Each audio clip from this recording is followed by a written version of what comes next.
여러분 안녕하십니까? 김영환 TV의 김영환입니다. 오늘 송국권 영남일보 서울본부장입니다. 서울본부장. 키가 그렇게 많이 자주 보셔가지고 아주 직함도 제대로 모르세요. 그거 알고 있어요. 알고 이제 영남일보 사장으로 나가고. 사장보다 서울본부장이 좋습니다. 키가 엄청 크시네요. 제가 이렇게 앉아 있어 보니까 안전키만 큽니다. 이거 참 대단한 신장이신데. 우리 그 버추얼 스튜디오 여기 대단하네요. 김영환 TV 예. 방송국에 오신 소감. 저도 한번 언젠가는 차려야 되겠다. 딱 들어오면서 그 생각을 했어요. 저도 한번 이 정도 차려가지고 방송을 하는 것이 우리 시청자 여러분들 또 구독자분들께 예의다 이런 생각을 했어요. 그러면. 제가 그냥 너무 그 단순한 화면만 계속 지금 3년 동안 보여드리고 있는데 예, 그것도 라이브도 좀 하고 또 좀 제가 일대 변화를 좀 시켜야 되겠다. 예. 수익 창출 안 하는 걸로 돼 있죠. 수익 창출해야지. 네, 제가 그래서 제 송국권의 혼술도 좀 이 장비 면에서 좀 더 보완을 하고 수정을 눌렀어요. 우리 그 시청자분들과 구독자분들에게 거기에서 좀 사용함.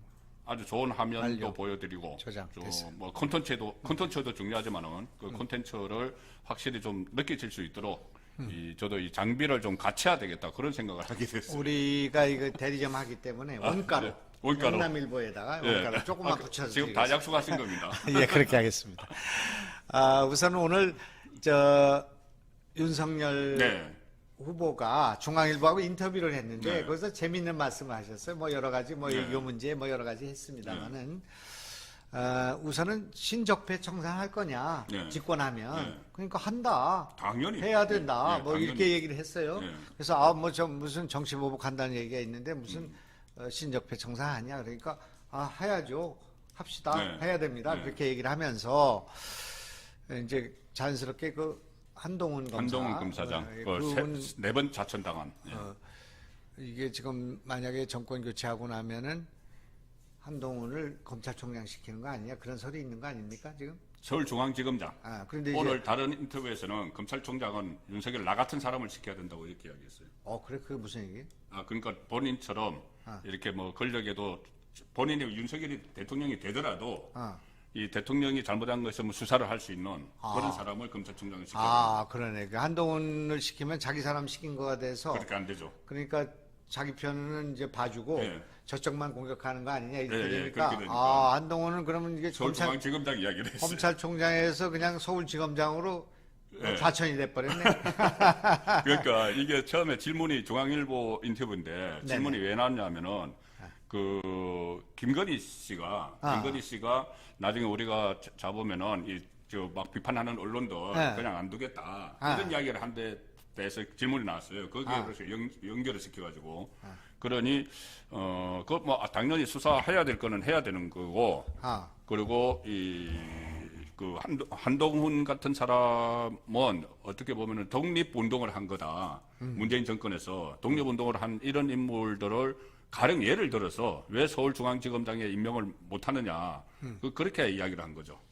살아있는 권력과 싸운 거죠. 싸웠는데 이제 윤석열은 외압을 막아주면서 또 살아있는 권력과도 싸운 건데 한동훈 검사장은 그러면 윤석열을 또 잡으러 가야 되는 건 아니겠습니까? 이제 그럴 만한 기계와 배짱이 있는 사람을 안 치고 중앙지검장은 실무적으로 지금 현재 문제가 된 것들을 건 바이 건으로 이걸 적폐 수사는 해야 된다. 그러면서 이제 대장동 재수사해야 되지 않겠습니까? 재수하겠습니다. 이렇게 얘기한 거죠. 대장동도 그냥 재수사 정도가 한 게 아니고 이 정신이 제대로 박힌 검사라면 이런 표현 비슷하게 썼어요. 그래요? 정신이 제대로 박힌 그 검사라면 제대로 된 검사라면 이게 대장동이 유동기에서 끝나는 게 아니고 그렇지. 그 몸통이 시장인 것은 바로 다 밝혀낼 수 있을 것이다. 이렇게 그렇죠. 그러니까 이재명이 몸통이라는 이야기죠. 그렇죠. 그래서 만약에 그 선거가 끝나더라도 대장동을 수사를 해서 몸통은 규명하겠다. 아주 강력한 이야기라는 거죠. 그건. 그러니까 그 말씀을 들어보면 이제 한편으로는 검찰이 완전히 정신이 제대로 박힌 놈들이 아니다. 지금 수사가 완전 개판이다. 그런 그리고 이야기죠. 니들이 이렇게 수사한 걸 재수사하겠다. 네. 그러니까 수사를 재수사하겠다. 그렇게 얘기한 거나 마찬가지고 그렇죠. 한동훈 예를 들면 한동훈 같은 사람을 중앙지검에 배치를 해서 이걸 신적폐를 수사를 해야 되는데 네. 대장동 같은 경우는 지금 몸통이 밝혀지지는 않았으니 자기가 설계라고 하고 그런 뭐 계속 그 주장을 하지 않았습니까? 이것에 대한 이 대장동의 그 뭐가 몸통, 몸통. 그 머리는 이게 지금 이재명 네. 그분이다. 그런 건데 그건 뭐 명확한 건데 이걸 밝혀내지 못했으니 이거 재수사해야 되지 않겠나 이렇게 얘기한 거죠. 그렇죠. 상당히 파장이 있는 얘기예요. 그지? 그렇지 않겠습니까? 예, 이것이 구체적이고. 그렇죠. 아주 구체적으로 했는데 만약에 이것을 또 정치 보복 프레임으로 걸 거예요. 그 정치 보복 프레임으로 거는데 그 민주당에서는 이재명 캠프에서는 그런데 그것이 아니라는 것을 확실하게 또 덧붙였거든요. 뭐라고 그러냐면은 이것은 이 본인이 그 문재인 정권 초기에 가령 예를 들어서 그 적폐 수사를 했을 때는 되고 나중에 그러면 이 정권이 끝나고 나서 적폐 수사를 하면 안 되는 것이냐 이 이야기예요. 형평성이 있어야 된다. 그리고 그 형평성 문제도 그러고 또 이것은 대통령이 지시해서 하는 게 아니고 시스템으로 하는 거다. 아, 시스템으로. 예, 왜 그 윤석열이 그렇게 이야기할 수 있냐면은 본인이 이 정권 초기에 서울중앙지검장으로서 적폐 수사를 했잖아요. 네네. 그러니까 그것은 정치적 목적이 있는 것이 아니고 시스템, 검찰 시스템에 의해서 한 거다. 네네. 그러니 새로운 정부가 들어서서 과거 지금 문재인 정권이 쌓은 신적폐를 수사를 해도 그것은 대통령의 지시가 아니고 네네. 수사 대상이 되기 때문에 시스템으로 한다. 그 이야기를 한 거죠. 그러면 이제 시간이 없어서 윤석열 후보가 인터뷰에서 다 말하지는 않았지만 대장동만 해서는 안 되고 성남 FC 해야 되지 않겠습니까? 성남 FC 당연히 해야 되는 일이고요. 또 지금 이제 제기되고 있는 김혜경 씨의 그 직권남용 문제를 포함한 이 지금 그 갑질 논란 이것도 뭐 해야 되고요. 그리고 이제 변호사법 그 수임료 관련된 변호사비 대납 사건 이것은 뭡니까 쌍방울입니까? 뭐 이런 문제를 포함해서 뭐 논란이 많았던 거 아닙니까?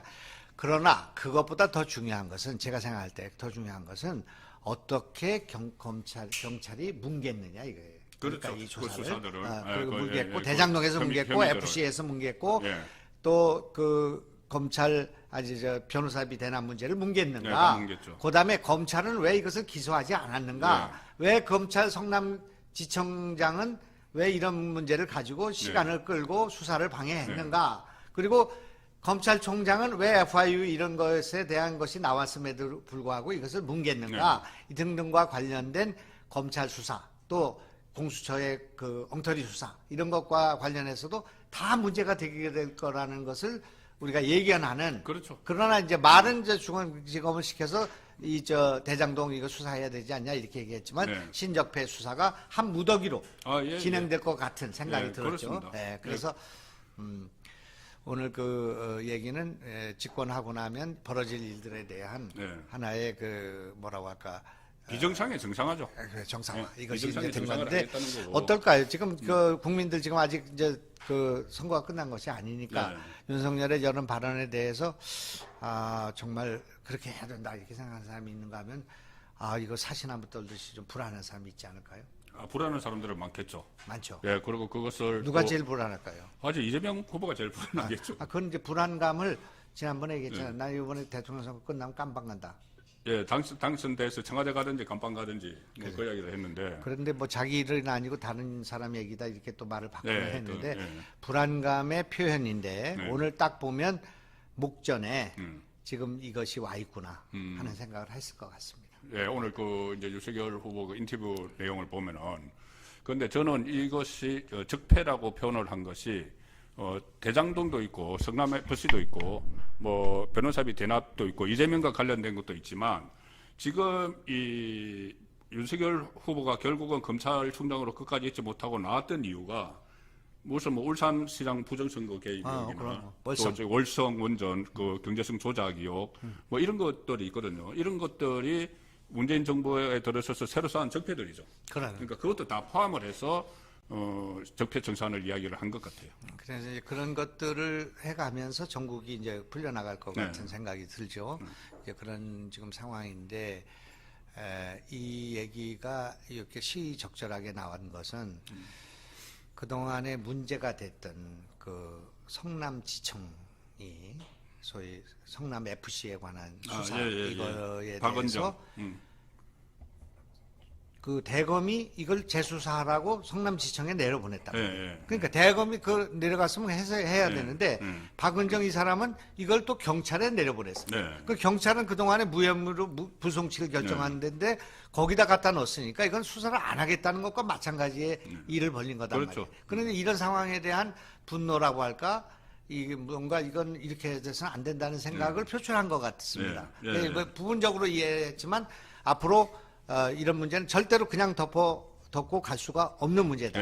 너희들 정신 똑바로 차려라. 그리고 이 그 검찰을 잘 알고 있는 윤석열이 절제된 표현이지만 상당히 지금 그 뭐라고 할까 날카로운 얘기이기 때문에 우리가 한번 짚어볼 필요가 있다 이렇게 지금 생각이 그리고 듭니다. 거기다 지금 좀 더 어차피 이렇게 이야기하면은 뭐 정치보복 이야기 뭐 프레임을 막 걸려고 할 거니까 좀 더 구체적으로 2탄 3탄이 나가줘야 돼요. 뭐냐면은 그 가령 예를 들어서 성남 FC 그 수사가 왜 그 담당했던 차장 검사가 사표까지 냈는지 그런 부분 또 그 검사 출신이니까 그런 부분과 뭐 변호사비 대납 의혹도 아주 구체적으로 이런 의혹이 있다. 그래서 나중에 이것을 선거 기간에 하면은 이게 오히려 네거티브 뭐 시비가 일어나니까 누가 정권을 잡더라도 그 부분은 반드시 밝혀내야 된다. 이런 식의 차도 있어야 될 것 같아요. 그냥 뭐 지나가는 얘기인데 저기 한동훈은 그냥 중앙지검장으로 임명을 하고 그다음에 그 왜 박하영인가 하는 그 사표낸 분 있잖아. 그분은 그냥 특검을 하면 되겠어. 성남 FC 특검. 그렇죠. 특검 검사로 할 수 있죠. 나간서 변호사도 할 수 있는 거죠. 그렇죠. 지금 나갔는데 변호사가 하는데 근데 특검 임명 조건이 있을 거예요. 15년인가 뭐 현직 검사 생활을 해야 되는데 차장 검사면은 그 정도 안 될 수도 있고 아니면 뭐 그 수사 때문에 합류시키면 되죠. 그런 분들은 많이 있겠죠. 특검 보호에 이렇게 합류시키면 그러니까 되겠죠. 뭐 수사 의지만 있으면 수사 의지나 만화 이제 정신상적이고 상식적인 판단을 하는 사람이면 다 알 수 있는 거 아닙니까? 이게 눈 감고 아웅하고 손바닥 하늘 가리는 이런 그 수사를 했으니까. 그러니까 아마 민주당 안에서 뒤숭숭할 것 같고요. 제가 생각할 때는 대장동 사건과 성남 FC에는 정치권 개입돼 있습니다. 틀림없이. 당연히 개입이 돼 있겠죠. 그러니까 민주당과 이재명 그 진영에 상당히 많은 의원들이 말하자면 이 문제와 관련해서 혹시 뭐 불똥이 뛰는 거 아닌가 이런 생각을 할 수가 있다 그런 얘기예요. 그러니까 그런 면에서 상당히 지금 폭발성이 있는 그런 인터뷰를 했다 이렇게 볼 수가 있을 것 같습니다. 우리가 여기까지 좀 얘기를 하고 그 다음에 역시 이제 현안이 되고 있는 문제가 역시 후보 단일화 문제가 후보 단일화. 이것이 이제 전국에 큰 지금 파장으로 부상이 돼 있죠. 그래서 지금까지 윤석열 후보의 후보 단일화에 대한 입장과 그 다음에 안철수가 지금까지 하고 있는 그런 어제 관훈 토론을 포함해서 이걸 좀 정리해 주시고 앞으로 이것이 어떻게 전개될 것으로 보는지 한번 그렇게 말씀해 주세요. 아니 그 상황은 우리 거강꾼께서 잘 아시잖아요. 거강꾼은 아니지만 이제 언론이 이걸 또 다 정리를 해줘야 그다음에 거강꾼 얘기를 하는 거예요. 이준석 대표가 안철수 후보 앙숙이죠. 그래서 안철수와의 단일화를 이야기하는 사람은 거강꾼이다 이렇게 이야기했어요. 그때 거강꾼으로 지목이 됐었는데 그것이 뭐 기꺼이 나는 거강꾼이 되겠다. 그렇게 말씀하셨어요. 근데 거간이 잘 안 돼 지금. 그래서 이제 그 말씀을 좀 드리겠습니다. 근데 그러면 제가 이제 우선 상황만 말씀드리면은 이 안철수가 어제 관훈클럽 토론회에 나와서 여기에 대해서 일단은 좀 그전하고는 또 반응이 조금 달라요. 뭐라고 그러냐면은 국민의힘에서 그 일치된 의견도 나온 것이 아니고 뭐 이준석 저러고 있으니 일치된 의견이 나온 것도 아니고 나에게 제안도 없었는데 내가 그 단일화에 대해서 뭐라고 이야기하겠느냐 이 정도로 이제 일단 그 정도 스탠스를 유지하고 있어요. 그런데 오늘 중앙일보 윤석열 후보 그 인터뷰 보면은 중앙일보는 그걸 일면에 뽑았습니다. 뭐냐면은 안철수와의 단일화는 10분 동안 커피 마시면서 커피 한 잔이면 된다. 딱 할 수 있다. 그래. 정강석처럼 할 수 있다. 그렇죠. 그리고 이것을 할 수 있어야 된다. 할 수 있어야 된다. 이걸 무슨 뭐 단일화 추진위원회 이런 거 만들어서 막 하면은 그거는 일도 안 되고 내 스타일도 아니다. 내 스타일도 아니다. 그건 내가 만나서 커피 타임 딱 10분 가지면은 단일화 될 수 있다. 그렇게 될 수 있다고 이야기를 했거든요. 그래서 저는 물밑에서 뭔가 좀 교감이 있는 것 아닌가 싶은데 거강군께서는 어떻게? 거간을 잘 지켜야 되는데. 거간은 아니지만 촉을 가지고 지금 계속 관찰을 하죠. 이게 지금 서로 물밑 교섭이 되고 있는 거 아닌가? 다 합의가 된 거 아닌가? 아니면 깨진 거 아닌가? 뭐가 문제가 있는가? 이걸 이제 계속 보고 있는데 제가 보는 견지에서는 아직 접촉이 없었던 것 같습니다. 아, 접촉은 없었고. 그러나 이제 제가 보는 그냥 촉으로는 조만간 접촉이 이루어질 것 같다. 그것이 아마 지금 이 정치판 내에서 정치평론가 가운데서 제일 근접한 네. 제가 판단할 때 그런 것이고 이 문제에 관해서는 제가 거강권을 자체했기 때문에 이 문제에 대해서 계속 관심을 갖고 계속 있는데 그 결자 해지하셔야 그런데 어제 이제 안철수가 뭐라고 얘기를 했냐면 단일화 없다. 아까 단일화 없다 하면 100% 없는 거다. 막 이렇게 막 봉쇄하는 듯한 발언을 했단 말이에요. 그리고 지금 제안한 적도 없고 논의한 적도 없다. 그렇게 얘기를 했단 말이에요. 그런데 그것을 너무 단호하게 문을 막은 걸로 보면 지금 어둠이 깊어지면 새벽이 가까워온다. 그런 얘기죠. 그렇게 생각이 들어요. 왜냐하면 만약에 안철수가 저걸 막지 않으면 어떻게 되냐면 안철수 지지율이 빠집니다. 후보 단일화 그렇죠. 논쟁이 한번 뛸 때마다 안철수 지지율가 1 내지 2%가 지금 그러고 있어요. 그러니까 안철수로서는 참 고통스러운 지금 순간이. 그러니까 단일화를 하기 위해서라도 지지율을 유지를 하고 있어요. 유지해야죠. 그리고 이제 윤석열 입장에서 볼 때도 예의를 지켜야 되네. 단일화 하면서 안철수를 반쯤 죽여놓는. 그래서 항복시키려고 하는 그런 건 아닌데 결과적으로 그렇게 몰려갈 수가 있기 때문에 단일화를 공개적으로 이렇게 말하는 것은 예의가 아니다. 그것도 진심이에요. 그걸 역지사지한 거예요. 윤석열 입장에서는 그런 이제 입장으로 돼 있고 단일화의 문을 열었고, 그렇지 열었지 않습니까? 이런 것은 뭐 정진석이 먼저 뭐 총리 같은 걸 맡아주시면 좋겠다. 뭐 그런 얘기를 지난 총선 지역 순방할 때 차 안에서 들었다는 거 아니에요? 그걸 이제 리크를 했고 원희룡이가 연합뉴스에 갔고 그다음에 그 다음날 그 권영세가 그 단일화 물론이죠 이렇게 한 거죠. 이제 그렇게 해서 물꼬를 가지런히 한 거예요. 거기에 이제 한쪽에서 계속 이준석은 뭐 여러 가지 처음에는 뭐 단일화에 대해 아주 부정적인 냉소적인 거 하다가 지금은 조금 이제 조심하고 있는 것 같습니다. 이런 상황인데 지금 이제 윤석열 후보의 생각은 어떻든 안철수를 만나야 되겠다. 안 만날 수 없는 지금 시간 초입기에 몰려 있잖아요. 지금 14일, 15일 날 등록하니까. 등록하고 하면 좀 어려워지죠. 그래 어렵다기보다는 할 수는 있어도 복잡하니까. 복잡해지죠. 대통령 후보 등록하는데 등록비가 얼마인지 모르죠. 1억? 3억입니다. 3억이죠. 그러니까 안철수 입장에서 보면 3억을 날리는 거예요. 만약 단일화 한다면. 그렇죠. 그래서 그 전에 하는 게 좋은 거예요. 또 지금 그 해외 거주 그 동포들의 투표가 언제인지를 알아야 돼. 그 투표가 사표가 될 가능성이 있어요. 그러니까 이런 사전 투표가 있고 본 투표가 있고 뭐 이렇게 있잖아요. 그런 여러 공간에서 후보 단일화가 이루어질 수가 있지만 그러나 깨끗하게 되는 건 14일 이전에 되는 거잖아요. 그렇죠. 14일 이전이 되면 내일 11일 날 TV 토론이 있단 말이에요. 내일 모레. 토론 있고 주말 있고 14일, 15일 등록이란 말이에요. 그러니까 요 안에서 뭔가 타결이 되든 죽이 되든 밥이 되든 일단 1차가 되고 안 되면 또 그 다음을 또 생각해 봐야 돼요. 이런 지금 초입기에 몰려 있기 때문에 후보 단일화에 대한 결단을 내려야 하는데 윤석열 그 후보의 생각은 단판해야겠다. 그렇죠. 그게 지금 1, 2, 그게 3단계. 커피 10분 그거예요. 커피 10분, 브레이크 타임. 10분 타임이면 그러니까 지금 1단계가 이 다음 주 초에 해야 돼요. 안 그러면은 지금 말씀하신 것처럼 후보 등록비도 3억도 들어가지만 그 15일부터 화요일부터 법정 선거운동에 들어가면 잘 아시잖아요. 유세차 해야지, 홍보물 만들어야지, 또 전국에 사람들 써야지 하면은 철수하기가 좀 어려워집니다. 그 전에 빨리 해야 되고 그 다음에 또 하면은 뭐 투표 용지에 뭐 사퇴 이렇게 쓴다 또 아니면은 그 다음에는 뭐 입간판을 세워서 이 후보는 사퇴했다 이렇게까지 3단계까지 있다고 하는데 2단계, 3단계 생각하지 말고 1단계에서 다 해쳐야 되는 거죠. 오늘 그 중앙일보의 10분 커피타임 그 문제에 대해서 안철수가 어떻게 생각할 것인가. 내가 이제 혼자 생각해 본 거예요. 러브콜 들어왔다고 생각하지 않을까요? 러브콜 들어왔다고도 볼 수 있고요. 또 하나는 나를 이거 가볍게 생각하는 거 아닌가. 후보 단일화 된다고 생각을 하고 나를 10분 만에 뭔가 주저앉힌다고 생각을 하는 거 아닌가 이렇게 생각할 수도 있어. 과거에 박원순하고 서울시장 할 때 그때 밀실에서 한번 그렇게 한 적이 있거든요. 그래서 이제 제가 생각할 때는 이제 10분 내에 그걸 타결하려면 안철수 후보와 윤석열 후보의 인간적 신뢰, 진정성에 그렇죠. 관한 예, 예. 완전한 합의가 있어야 돼요. 그렇죠. 이제 그것을 어떻게 만들 것인가 하는 음. 문제예요. DJP 연합을 할 때 우리가 그 옆에 지켜봤는데 그랬어요. 제일 문제는 JP가 거짓말 잘하는 김대중을 어떻게 믿을 것인가 그거였어요.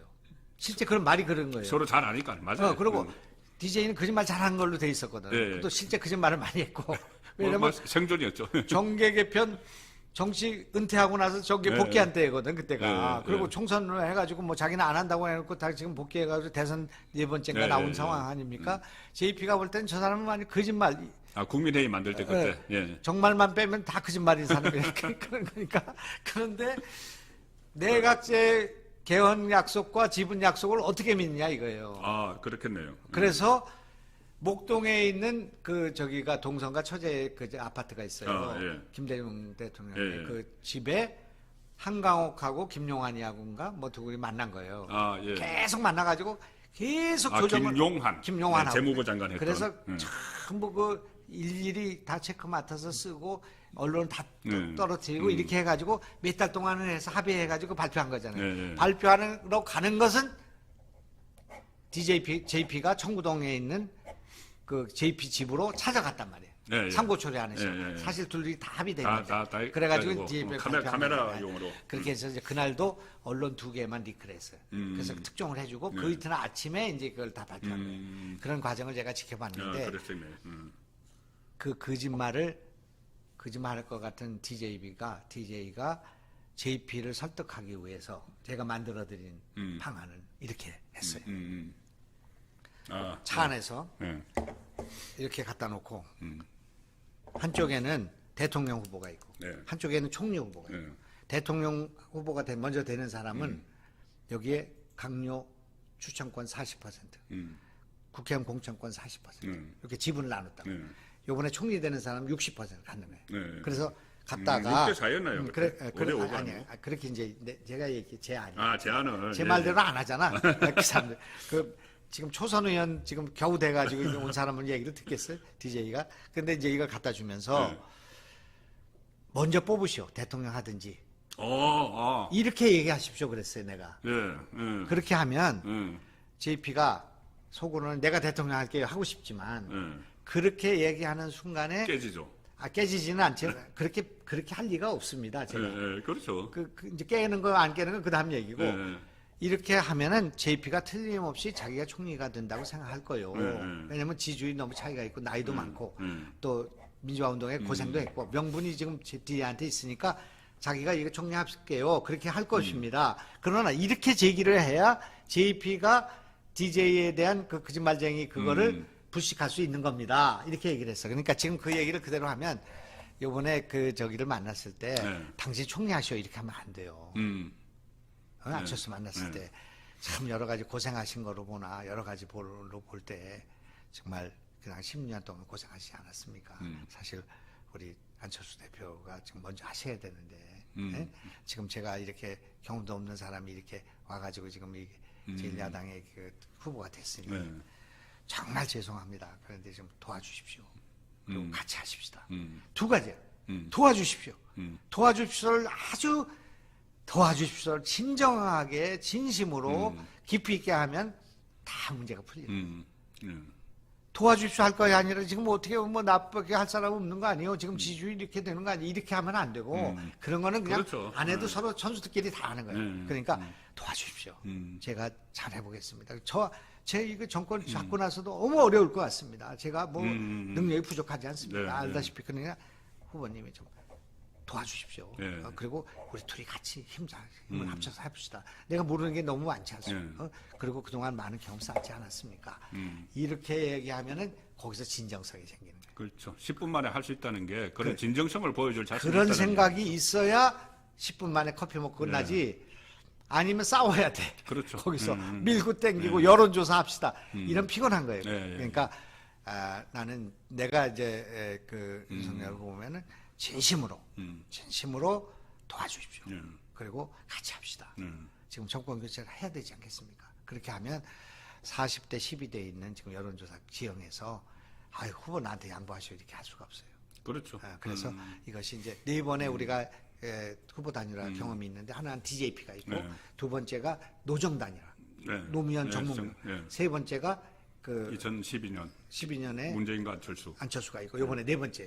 그러나 이 첫 번째는 지지율 격차가 많이 나는 경우였고 두 번째는 정몽준이 앞서는 단일화. 약간 앞섰어요. 그리고 세 번째는 비슷비슷했지만 포기해버린 거예요. 그러니까 철수야. 그러나 요번에는 이렇게 되는 거니까 요번에는 철수하는 게 아니고 그렇죠. 같이 하는 겁니다. 우리가 같이 하는 겁니다. 그리고 책임 총리가 하면 전부 내가 누구를 지금 강요 추천할 사람이 누가 있습니까? 사람이 없죠. 그러니까 정치권에. 우리가 다 지분도 없고 우리 연고도 없는 사람이고 빚진 사람도 없으니 우리 둘이 힘을 합쳐서 잘해봅시다. 이렇게 하면은 마음이 확 녹으면서 커피 한 잔 먹고 도장 찍는 거예요. 그렇게 되지 않겠습니까? 거기다가 이 조금 전에 잠깐 얼핏 말씀하셨지만은 자 정권 교체를 하고 나서 정말 어렵거든요. 그러니까요. 1년 내에 뭐 그 비상사태가 올 텐데 위기가 올 텐데 정권 정말 나는 정말 나 혼자서 정권 교체를 하면 나 감당할 자신이 없다. 우리 저 경험 많은 우리 안철수 후보께서 대표께서 도와주셔야 된다. 그렇지. 그런 식으로 좀 접근을 하는 게 실제 또 그런 면이 있고요. 그렇죠. 실제로 내가 그렇죠. 지금 뭐 부족한 거 내가 검찰총장 하고 했지만은 과학기술 뭐 이런 농업 문제. 그러니까 이과 부분에 잘 몰라. 그런 거 윤석열 후보는 이과 잘 모르니까. 코로나 이 방역도 뭐 많이 하는 거야. 미세먼지 이런 것도 하고 말이야. 이거 지금 4차 혁명, 초격차 기술, 그리고 이게 지금 과학기술 어떻게 해야 되는지 교육 이런 문제에 대해서 정말 많은 경험 갖고 계시지 않습니까? 여기까지 그렇게 생각 안 했어도 지금 준비해 갖고 와야 돼. 그렇죠. 그래서 지금 대통령 후보가 될 분이 굽혀야 된다. 더 겸손하게 해야 된다. 더 자기를 비워야 돼. 근데 그걸 잘 하시는 분이야. 그리고 그렇게 거짓말 같은 거 안 하는 분이 이분이. 그리고 이 지금 두 사람 사이에 신뢰가 한 80, 90까지는 돼 있어요. 안철수는 좋은 사람이라고 생각하고 있어요. 윤석열 후보를. 왜냐하면 그때 그 안철수 후보가 교감을 많이 하시니까. 아니 김한길하고 할 때 교감을 많이 하시니까. 그때 중앙지검 거의 할 때 그 좌천됐을 때 윤석열을 공천하려고 그랬거든. 그때 만나보니까 사람이 좋더라. 그런 감을 갖고 있어요. 저한테도 여러 번 얘기한 적이 있어요. 윤석열이 인간성이 좋고 품성이 좋고 거짓말하고 뭐 야비하고 뒤통수 치고 이건 아니다. 이렇게 알고 있어. 그런데 이제 다만 그동안 너무 소홀했다 그러네. 본인에게? 아니 그 안철수에 대한 그 저기가 그 국민의힘에서 아니 지금까지 이렇게 오는 과정에서 한 번밖에 안 만났잖아요. 두 사람이 자주 만나야 될 사이였거든요. 나는 그래라고 그렇게 조언을 했거든요. 그러나 사실 안철수가 한때 윤석열이 부상할 때 안철수가 나가서 이렇게까지 되리라고 생각 못하던 그렇죠. 시절에 전화를 기다렸거든. 근데 사실 전화 별로 안 했거든. 한 번밖에. 그랬는데 이제 지금 만나서 그것도 사과해. 그리고 이제 이 문제와 관련해서 제가 볼 때는 그래도 뭐니 해도 최고의 걸림돌은 이준석 문제예요. 이준석이죠. 윤석열 입장에서는 이준석도 버릴 수 없고 안철수도 버릴 수가 없습니다. 이것을 조절하는 것이 윤석열의 그 정치력이에요. 그렇죠. 그러니까 안철수한테 만나서 이준석을 저렇게 지금 하고 있지만 내가 잘 그 설득을 하고 통합을 해서 할 테니 나하고 같이 정부로 갑시다. 그리고 이준석 아직 어려서 그러니까 이렇게 얘기해야 돼요. 또 이준석한테 가서는 안철수 없으면 우리가 이게 지금 그것도 문제지만 앞으로 전국을 풀어갈 수 없지 않냐. 그러니까 그 대표는 아주 구말리 같은 사람이니 다 포용하고 같이 갑시다. 이렇게 이제 99개 그거 있잖아요. 9개밖에 달라도 하나는 같으면 된다. 그렇게 해서 이준석과 이 지금 거를 가서 안철수한테 가서 이준석은 내가 자를 테니까 걱정하지 말고 오셔 이렇게 얘기하고. 그건 아마추어죠.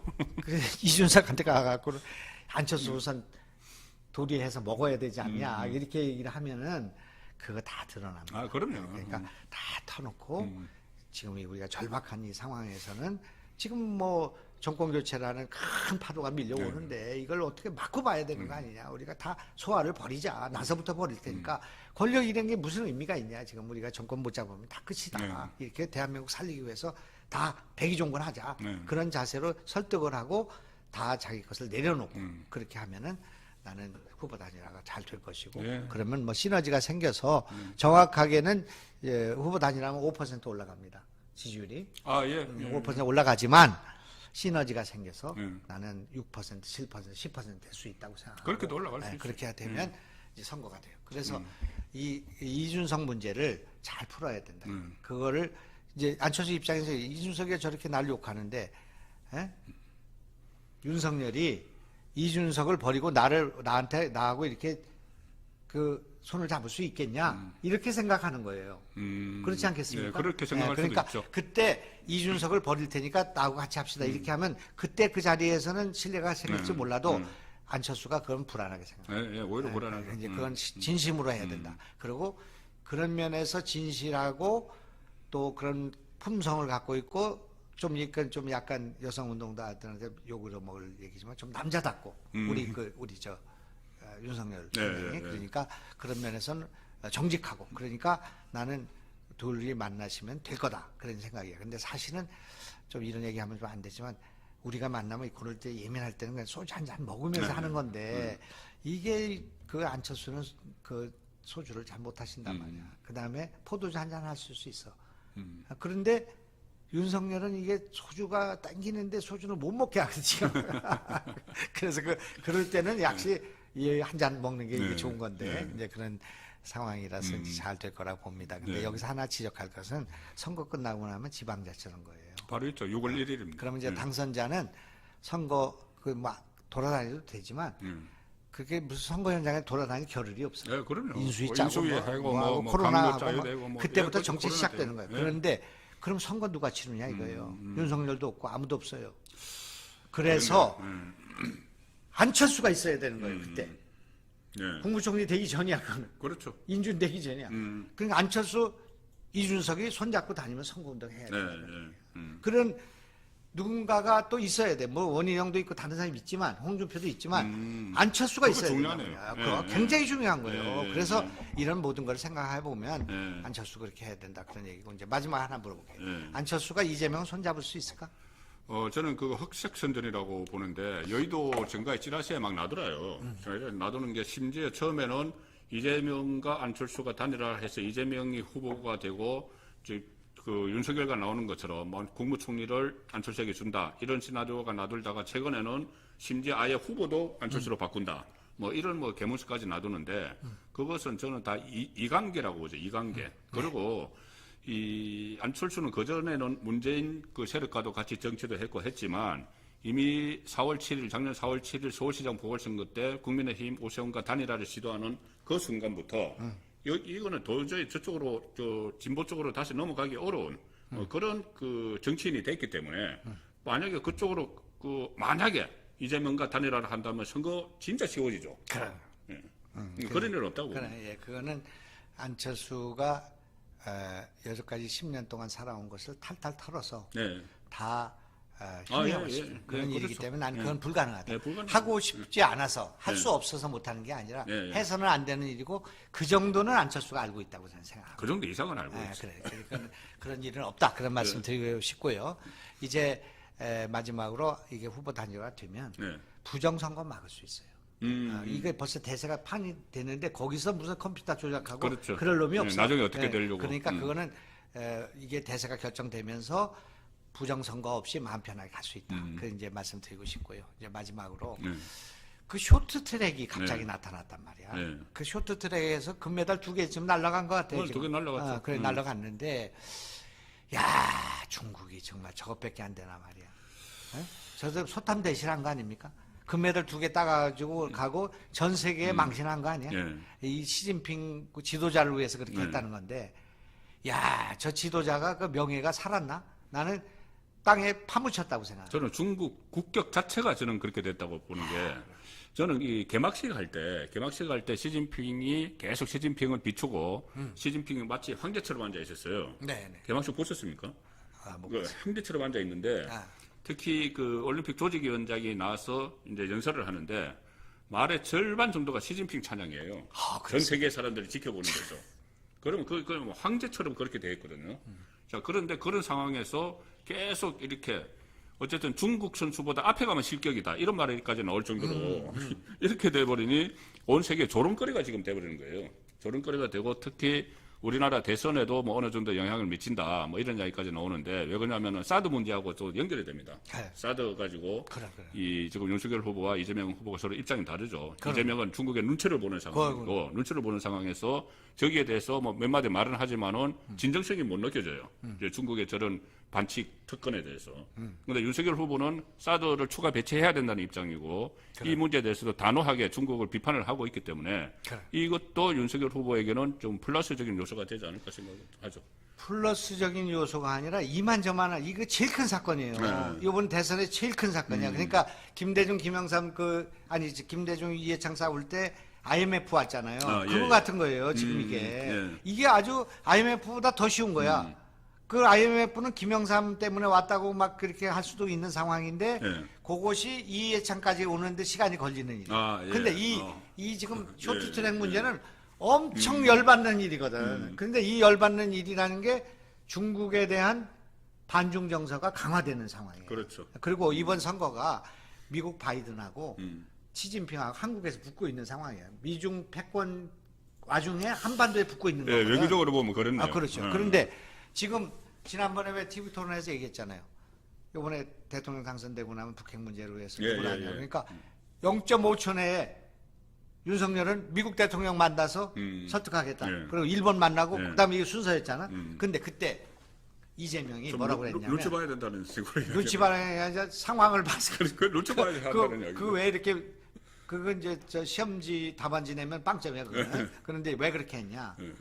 중국을 해야 되는데 중국을 만나서 북한 설득할 거다. 그렇게 해야 되는데 표가 떨어질 것 같거든. 그래서 이제 오삼이사하게 한 거예요. 그러니까 사드 문제부터 요즘에 사드 문제가 다시 부상되잖아. 사드 문제 있을 때 북한이 중국이 우리나라 기업들 내쫓았어.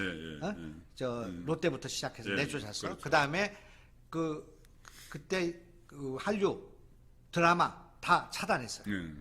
금한령 그 같은 거 내렸어요. 그리고 계속 정치적 압박을 가했단 말이야.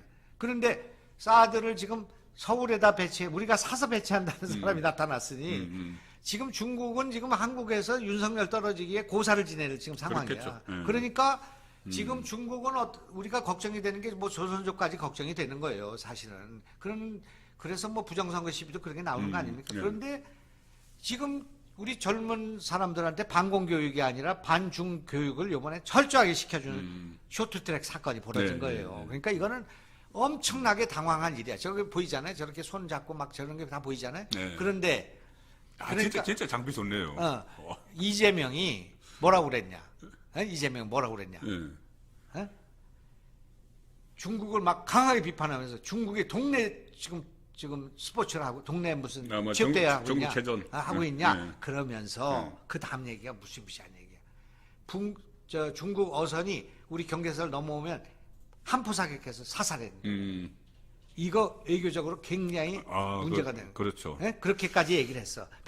그걸 막기 위해서. 그것이 얼마나 불안한가를 보여주는 거예요. 이번 사건이 얼마나 대선이 뭐 끝나가지고 있지만 휘니시블로가 될 수 있는 사건이야. 그러니까 어제 여론조사 세 군데가 오차범위 바깥으로 나가버렸어.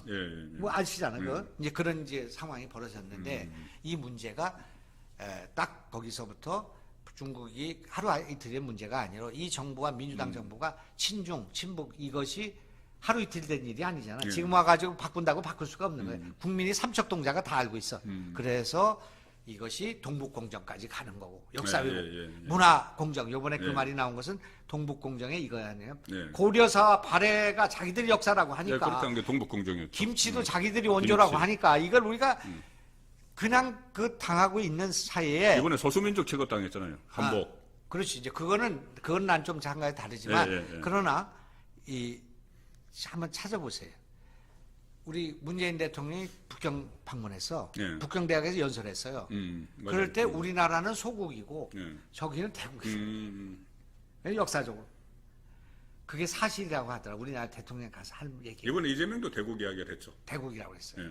그러니까 이런 면에서 우리 정치인들이 중국에 대해서 할 얘기를 못하고 당당하지 못하고 굽신거리고 사대적인 그런 자세를 취했기 때문에 오늘의 이런 사태가 왔다. 그렇게 보는 거예요. 나는 어제 그 쇼트트랙 그 단장이 가서 기자회견 하는 걸 보니까 위로가 되더라고. 이 정치인들보다 훨씬 난 거야.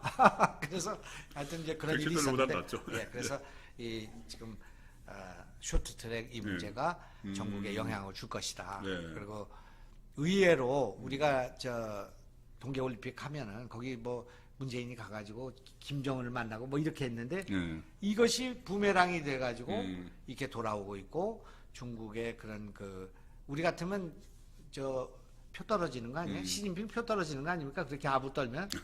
그런데 그 사회는 아직 그걸 모르는 거예요. 아무 비판이 없잖아. 자기들이 이런 거에 대해서 우리 같으면 언론이 막 야, 이건 우리가 잘못하는 거다 말이야. 이걸 어떻게 했느냐. 우리가 사과해야 된다. 막 이런 게 나올 텐데 하나도 안 나오잖아. 한 사람이 그걸 거기에 문제를 제기했어요. 중국에서요? 네, 모르죠. 네. 이게 시인의 감수성이 아니면 안 떠오르는. 네, 누가 했는데? 안현수가 했습니다. 안현수 조심스럽게. 조심스럽게. 지금 저거의 최대 피해자는 안현수야. 그렇잖아. 무슨 얘기인지 다 알잖아. 제가 시간이 없어서 제가 얘기를 못 하겠는데 하여튼 뭐 우리 버추얼 스튜디오에 송국관 우리 국장님 오셔서 이렇게 자리를 빛내주시고 좀 시간인데도 2,300명 그러니까 점심도 못 드시고 그렇습니다. 지금 이거를 보고 계시는데 빨리 끝내야지 점심 드시러 가실 것 같아요. 그래서 하여튼 제가 이거 염가로 드린다 그 말씀 제가 드리고. 네, 지금 약속하신 겁니다. 이거 다 방송 끝나고 나서 계약을 하든지. 그렇게. 알겠습니다. 자, 그러면 김영환 TV를 시청하는 여러분 점심 식사 맛있게 하시고 또 이 대선 또 단일화 지켜보시고 11일 또 토론회 지켜보시고 그렇게 좋은 시간을 갖기를 바라겠습니다. 여러분 안녕히 계십시오. 고맙습니다.